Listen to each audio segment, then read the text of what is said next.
Nalasing kayo, so I was thinking baka you wanted to rest first, so hindi ko kayo ginising para makatulog naman kayo. Nandito ka kagabi? Yes, sir. Ano ba nangyari kagabi? Wala akong maalala. Ako? Sino ang kasama ko dumating? Ay, hindi ko sure, sir. Basta pagdating ko lang dito kagabi, after kong gawin yung mga utos nyo sa akin, kayo nadatnan ko, tapos, si Isabel, kasama nyo, tinutulungan kayo. Isabel? Yes, sir. Ano ginagawa ni Isabel dito? Isabel, ba't nandiyan ka ba? Wala ka bang pasok? Mamaya-maya pa, panggabi kasi ako eh.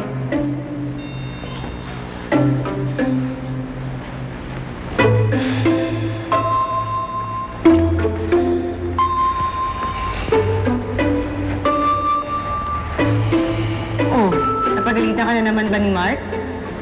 Huwag kay Isabel, sino pa nakapasok dito? Si Betty, pumunta ba rito? Hindi po, sir. Wala pong iba. Sigurado ka? Yes, sir. Sure po ako.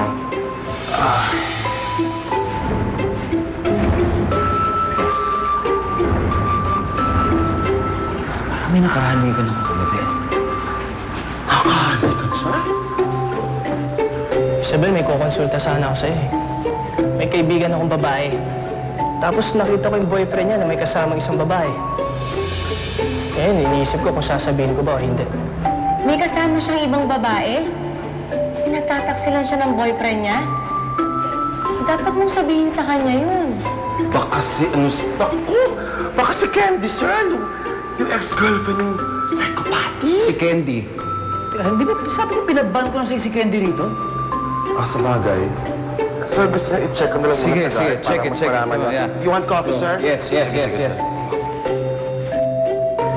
Pero masasaktan siya, di ba? Eh, sira ulo kasi itong boyfriend niya eh. Biruin mo ang ganda-ganda ni Sheila May, nakuha niya panlokohin.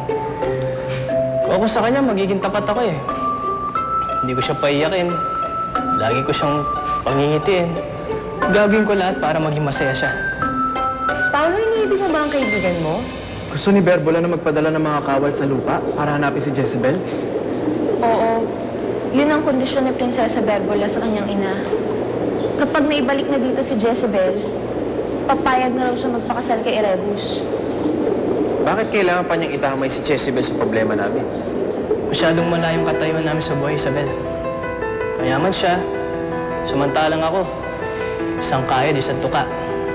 Sosyal siya, geologs naman ako. Langit siya, lupa ako. Kailanman di pwede magtagpuan langit at lupa.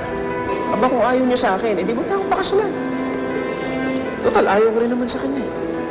Pero yun ang kagustuhan ng mahal na Reyna. Hindi ka maaari tumanggi. Para na pumayag ba ang Reyna sa kondisyon ni Berbola? Ganun ba yun? Eh, paano kung dagat at lupa?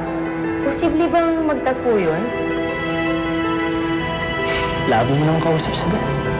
Hindi, tinatanong ko nga. Posible ba? Pasok na ako. Hindi ko alam bukanding. Pero ang sabi niya, pag-iisipan daw niya. Rebus, kung sakaling matuloy ang pagpapadala ng mga kawal, nasa panganib ang buhay ni Jezebel. Tanging kamatayan lang ang naghihintay sa kanya dito sa Sirenea.